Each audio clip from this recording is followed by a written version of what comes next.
Selamat pagi adik-adik. Apa kabar semuanya? Miss mau menyapa semua adik-adik yang ada di tempat masing-masing. Pagi hari ini kita mau mendengarkan firman Tuhan. Apakah adik-adik sudah siap mendengarkan firman Tuhan pagi ini? Ya, sebelum kita mendengarkan, kita mau bernyanyi. Ini ada lagu baru yaitu Sebuah Nama Yang Indah, yaitu nama Yesus Penebusku. Ya, kita mau belajar lagu ini ya.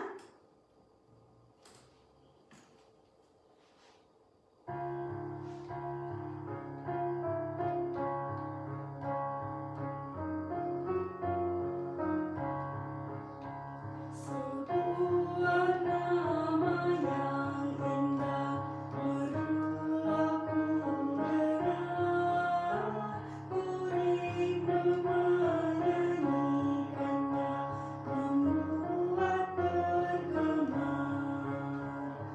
Ku mengasihinya, Yesus penebusku. Mengasihinya, membalas kasih-Nya. Sekali lagi.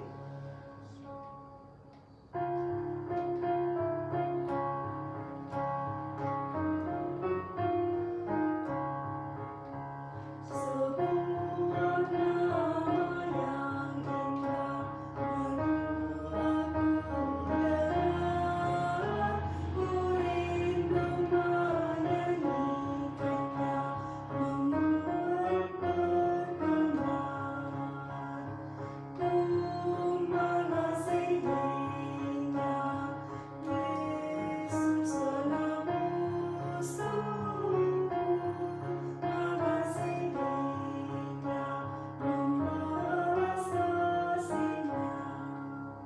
Ya, baik sekali. Kita akan menyanyikan ini berulang-ulang lagi ke depannya supaya kita boleh mengerti. Dari lagu kita ini kita melihat bahwa nama yang indah itu adalah nama Yesus Kristus. Dialah yang menebus kita. Karena Dia menebus kita, kita pun mengasihi Dia dan membalas kasih-Nya. Sekali lagi kita nyanyikan lagu tersebut supaya kita bisa menghafal ya. Karena ini adalah lagu yang indah.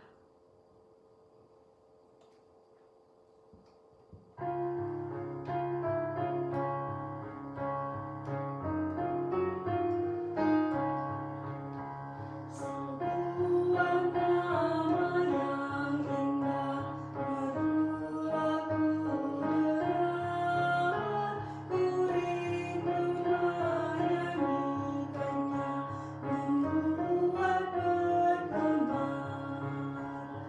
Ku mengasihinya, Yesus penebusku. Mengasihinya, membalas kasih-Nya. Ya, baik sekali adik-adik. Kita masih mau memuji Tuhan, yaitu lagu ini pun sering kita nyanyikan. Yesus Kristus, Juru Selamat dunia. Jadi kita pernah bersedih, ya. Kita pernah menangis. Kita bersedih, kita menangis. Siapa yang menghibur hati adik-adik? Siapa yang menghibur hati kita? Yang menghibur hati kita yaitu Yesus Kristus. Yang menghapus air mata kita yaitu Yesus Kristus, ya. Dan satu yang paling penting yaitu yang menebus dosaku dan dosa adik-adik semua. Apapun yang kita dapat dari dunia ini, kalau kita tidak ditebus oleh Kristus, semua sia-sia. Makanya hal paling berharga adalah penebusan Tuhan Yesus di kayu salib. Ini adalah penghiburan bagi seluruh dunia, yaitu kita telah ditebus. Yesus Kristus adalah Juru Selamat kita. Kita mau menyanyikan ini 2 kali, setelah itu kita berdoa.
Bapa kami yang di surga, kami bersyukur di pagi hari ini Tuhan memberikan kami kesempatan sekali lagi untuk boleh beribadah kepada Tuhan.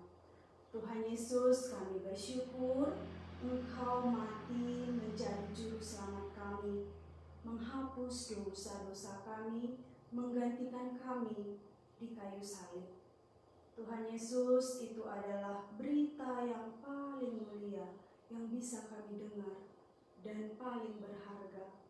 Tuhan, kasihanilah kami ketika kami masih kecil. Berikan kepada kami pengertian yang benar, firman yang ajaib yang mengubah hidup kami. Pakailah hamba-Mu yang sebentar lagi akan memberitakan firman-Mu. Berikanlah Roh Kudus-Mu di tengah-tengah kami, supaya kami mengerti ya Tuhan. Inilah permohonan kami di pagi hari ini, di dalam nama-Mu kami berdoa dan bersyukur. Amin. Kita mau memuji Tuhan. Satu lagi yaitu Yesus seperti gembala. Jadi Tuhan Yesus itu adalah gembala kita dan kita domba-dombanya. Dipimpinnya, dijaganya selama di dunia. Kita nyanyikan ini, setelah itu kita mau mendengarkan firman Tuhan.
Firman Tuhan.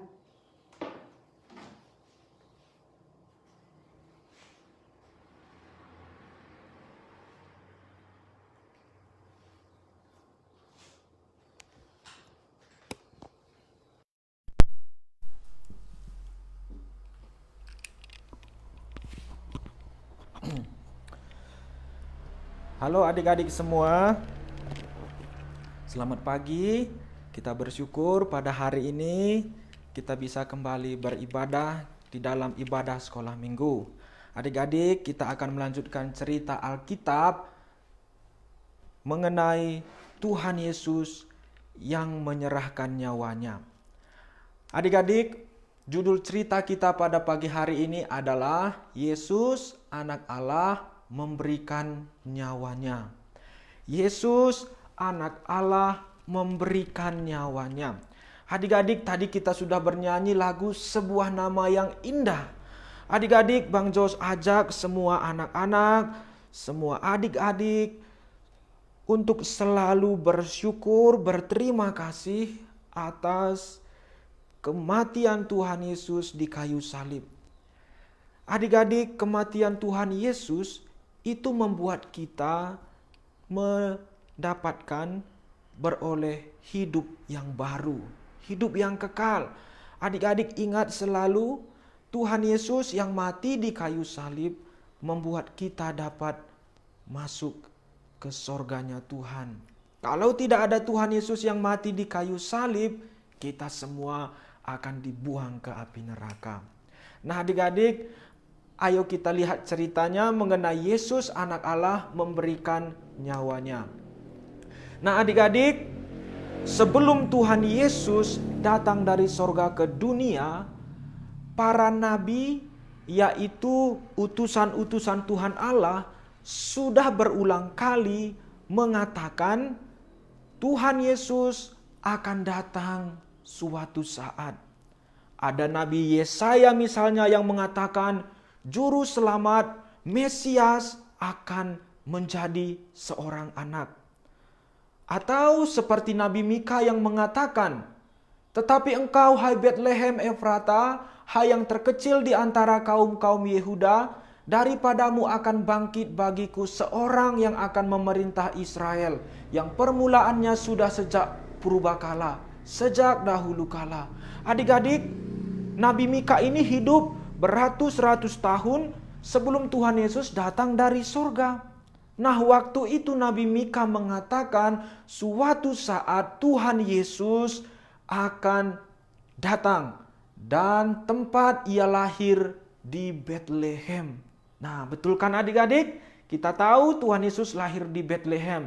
Nah, sebelum itu terjadi, Nabi Mika sudah berkhotbah mengatakan kepada orang-orang Israel, kepada umat Tuhan, bahwa Tuhan Yesus akan lahir di Betlehem. Nah, adik-adik, seperti yang dijanjikan Tuhan Allah, seperti firman Tuhan katakan, maka Tuhan Yesus pun lahir. Dan Tuhan Yesus lahir di Betlehem melalui seorang perempuan bernama Maria. Nah, pada waktu itu orang-orang datang melihat bayi Tuhan Yesus, bayi juru selamat, bayi Kristus yang datang ke dunia untuk menyelamatkan manusia dari dosa. Adik-adik, inilah tujuan Tuhan Yesus datang ke dunia. Ia akan mati di kayu salib supaya dosa Bang Jos, dosa adik-adik, dosa semua manusia yang percaya padanya diampuni. Nah, adik-adik, itulah tujuan Tuhan Yesus datang ke dunia. Adik-adik, kita tahu Tuhan Yesus sewaktu hidup di dunia, dia mengajar, dia berkhotbah memberitakan kehidupan yang baru. Tuhan Yesus selama 3 tahun banyak berbuat baik, banyak melakukan mujizat. Tuhan Yesus sembuhkan orang buta, Tuhan Yesus membangkitkan orang mati, Tuhan Yesus memberi makan yang kelaparan. Itulah yang dikerjakan Tuhan Yesus. Nah adik-adik, setelah waktu 3 tahun itu tibalah waktunya Tuhan Yesus akan mati di kayu salib. Tuhan Yesus akan menanggung dosa-dosa kita di atas kayu salib. Sebelum itu terjadi, Tuhan Yesus sudah merasakan ketakutan. Karena Tuhan Yesus akan dibawa prajurit, akan dipukul, akan disalibkan.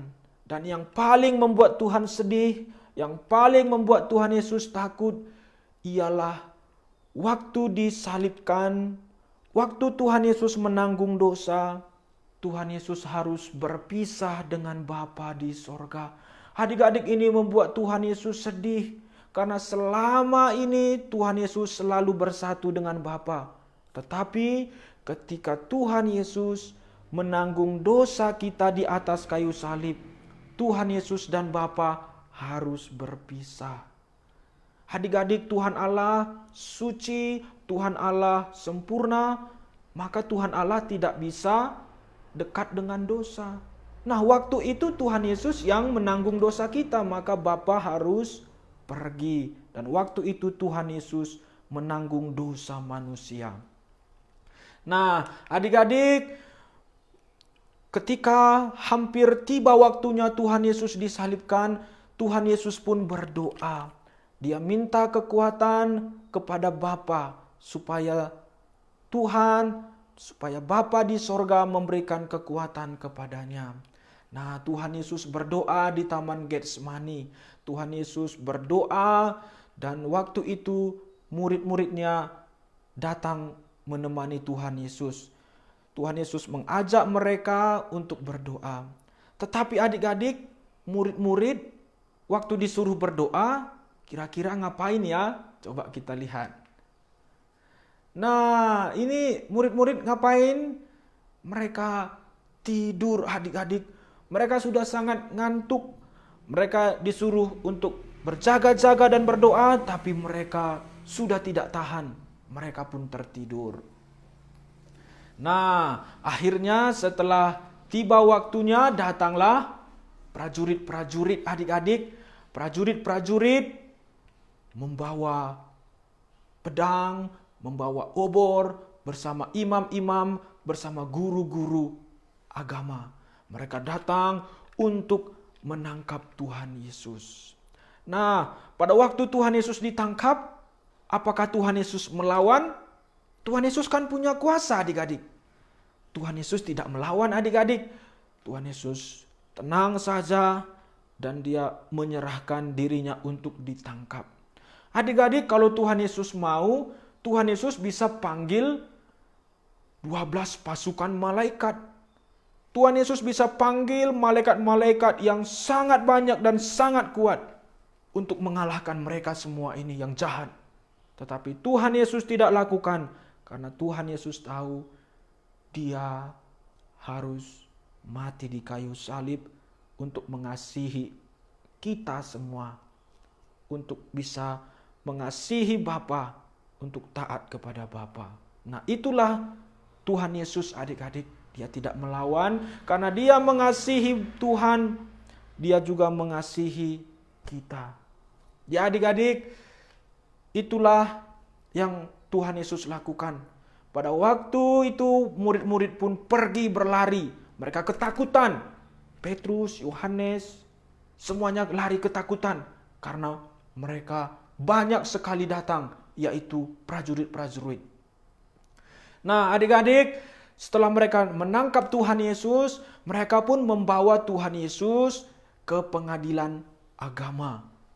Waktu itu di depan imam-imam, mereka tanya Tuhan Yesus. Mereka memfitnah Tuhan Yesus. Lalu ada satu pertanyaan yang dikatakan imam besar pada waktu itu. Dia bertanya, "Hai Yesus, apakah engkau benar-benar adalah Sang Juru Selamat, adalah Kristus, Anak Allah?" Nah, adik-adik, ini pertanyaan dari imam besar bersama-sama seluruh guru-guru agama. Mereka ini tidak percaya Yesus ini adalah Juru Selamat. Mereka tidak percaya Yesus adalah Kristus yang dijanjikan Allah. Mereka hanya lihat Yesus ini seorang manusia. Kalau seorang manusia tidak mungkin adalah Kristus. Nah adik-adik, kira-kira apa jawaban Tuhan Yesus?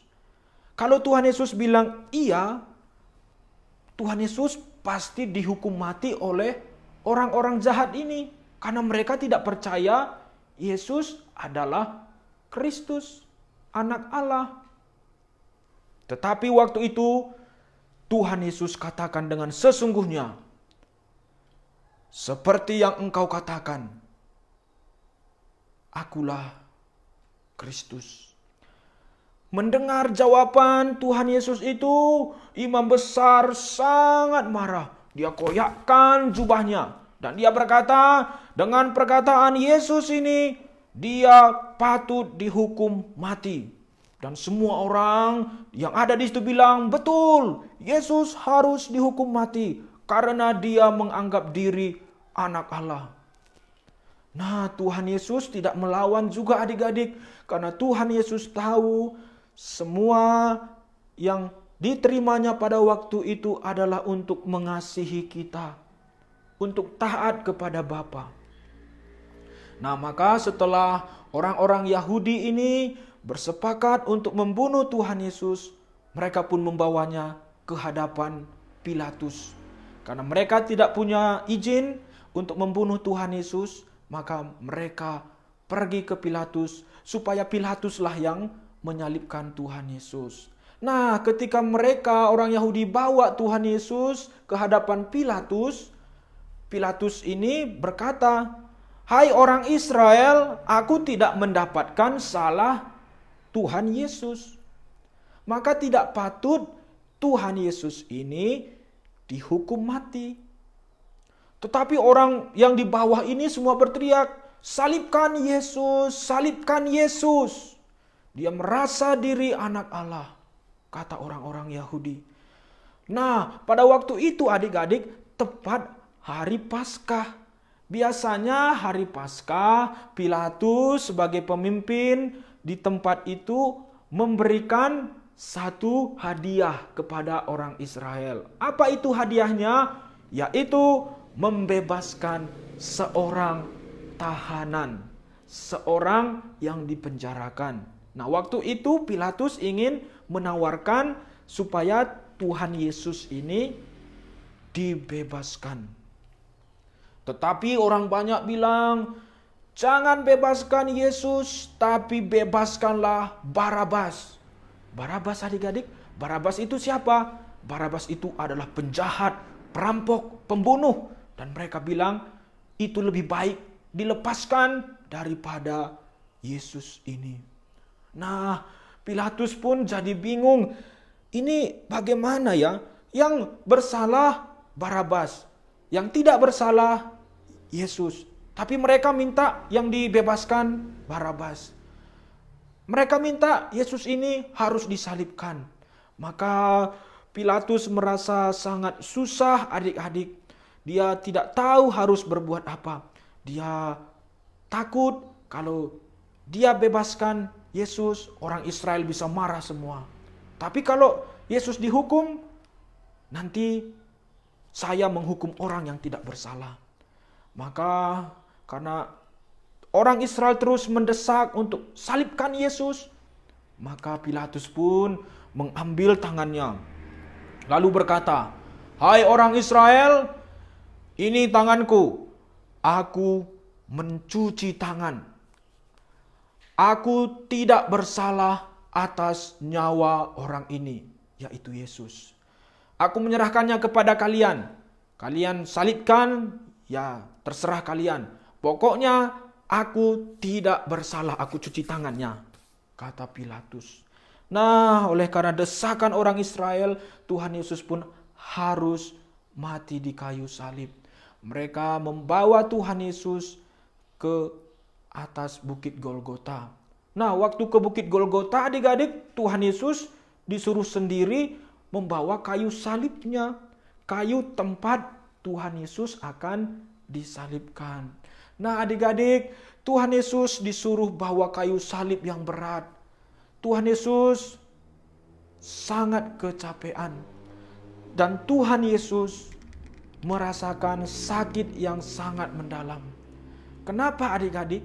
Karena sebelum Tuhan Yesus ini disuruh bawa kayu salib, Tuhan Yesus itu sudah dicambuk berkali-kali sampai semua tubuh itu luka-luka.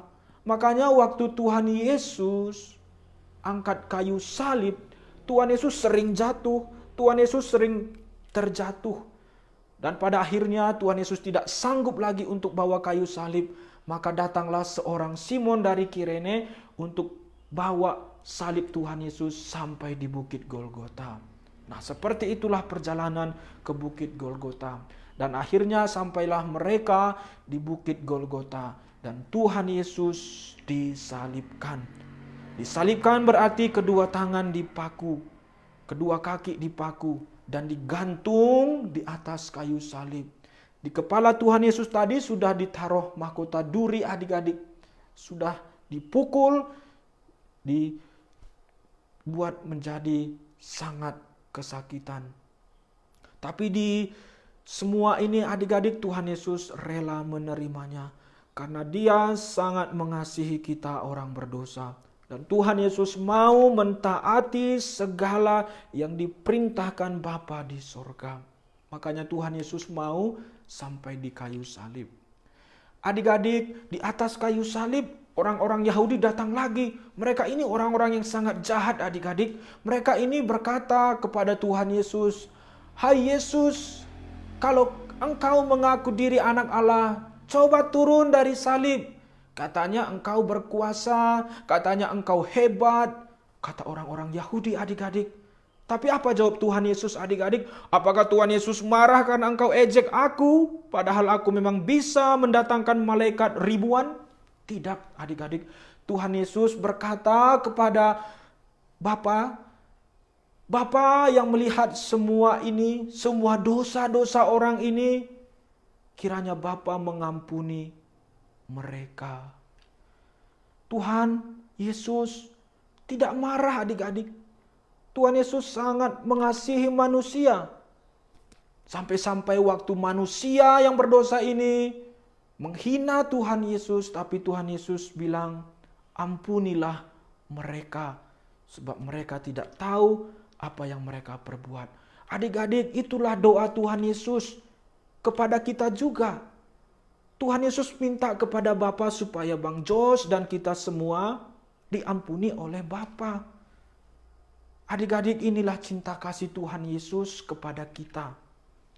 Kita yang berdosa, tapi Tuhan Yesus yang menanggung dosa kita. Adik-adik, bukankah hal ini sangat menggugah hati kita? Bukankah kematian Tuhan Yesus ini membuat kita sadar betapa kita orang berdosa dan betapa Tuhan Yesus sangat mengasihi kita? Adik-adik, setelah di atas kayu salib, maka tiba-tiba semuanya gelap adik-adik. Semuanya gelap, gelap gulita, gelap di seluruh tempat orang-orang Israel. Waktu itulah Tuhan Yesus anak Allah menanggung dosa kita. Kegelapan ditanggung Tuhan Yesus supaya bisa dikalahkan. Waktu itu terjadi gempa bumi, terjadi bukit-bukit terbelah dua. Nah, waktu itulah seorang prajurit melihat semua yang terjadi dan dia lihat kepada Tuhan Yesus dan dia berseru, "Sungguh ini adalah anak Allah." Adik-adik, prajurit ini melihat semua yang terjadi dan dia melihat Tuhan Yesus dan dia mengakui Tuhan Yesus adalah anak Allah. Waktu itu semuanya gelap, gempa bumi, semuanya menjadi mengerikan. Karena disitulah Tuhan Yesus menanggung dosa-dosa kita.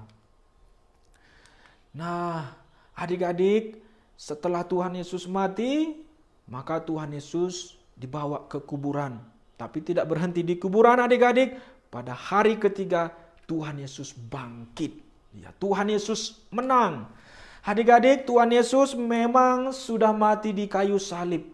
Tapi tidak berhenti di situ, Tuhan Yesus bangkit.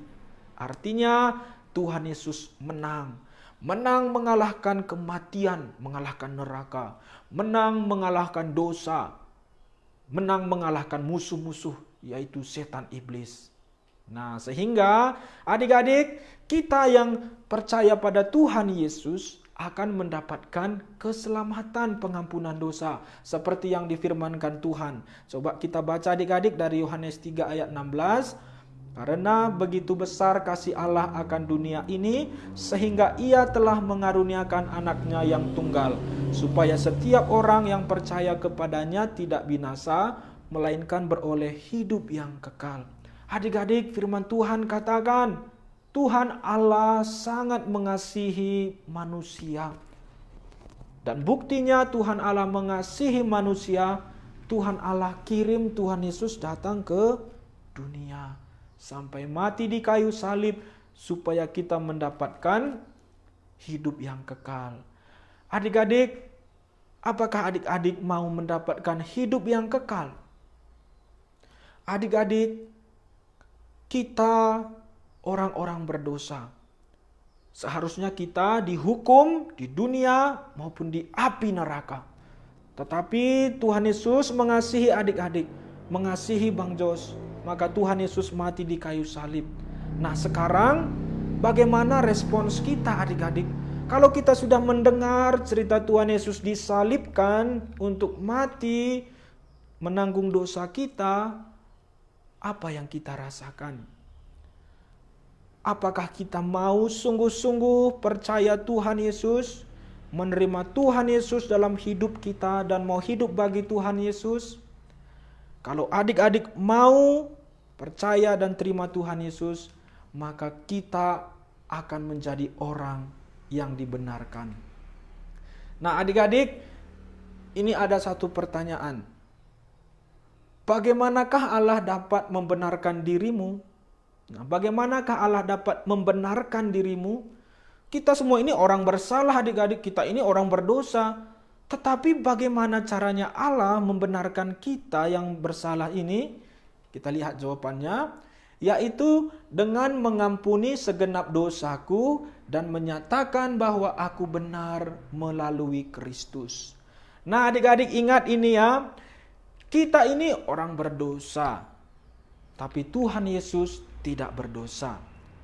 Yang benar adalah Tuhan Yesus. Yang berdosa adalah kita. Nah, tetapi adik-adik, karena tadi Tuhan Yesus mengasihi kita, maka kebenaran Tuhan Yesus diberikan kepada kita. Dan dosa kita diberikan kepada Tuhan Yesus. Nah, makanya dikatakan di sini, kita ini bisa menjadi benar karena Tuhan Yesus. Nah, makanya berulang kali Bang Jos bilang, para pendeta bilang, orang tua kita bilang, percayalah Tuhan Yesus dan terimalah Tuhan Yesus. Supaya Tuhan Yesus masuk ke dalam hati kita dan kita menjadi orang benar. Dan dosa kita diampuni. Ya adik-adik, inilah cerita kita pada hari ini. Mari kita berdoa. Bapa di sorga, terima kasih Tuhan, di hari Minggu ini kami sekali lagi mendengarkan cerita Alkitab. Dan khususnya pada hari ini kami sangat bersyukur dan berterima kasih karena kami sekali lagi mendengar cerita Tuhan Yesus yang mati di kayu salib. Tuhan, kami tahu yang berdosa adalah kami, tapi yang mati adalah Tuhan Yesus. Tuhan, terima kasih untuk kematian Tuhan Yesus di kayu salib. Terima kasih karena Tuhan Yesus rela mati di kayu salib sehingga kami bisa menjadi orang benar, orang yang diampuni, dan orang yang akan masuk ke dalam sorga. Tuhan, tolonglah kami supaya kami memiliki iman yang benar kepada Tuhan Yesus. Ajari kami Tuhan supaya sejak kecil kami pegang iman yang benar. Kami mau mengasihi dan taat kepada Tuhan Yesus. Ini doa kami ya Tuhan, dalam nama Tuhan Yesus kami berdoa. Amin. Baik adik-adik, kita nyanyi satu lagu, setelah itu kita selesai.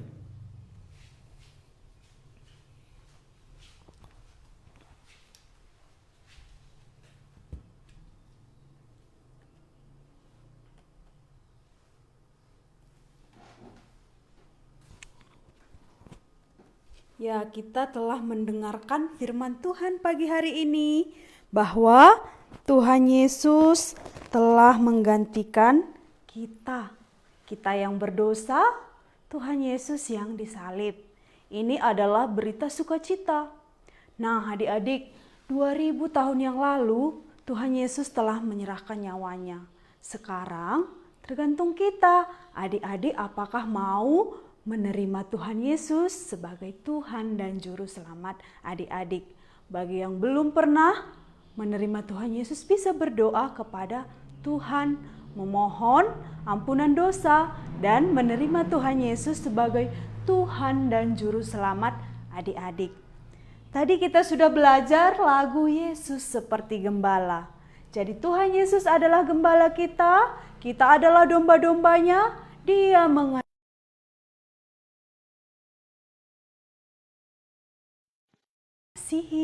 domba-dombanya, yaitu adik-adik, Miss dan kita semua. Kita nyanyikan ini, Yesus seperti gembala.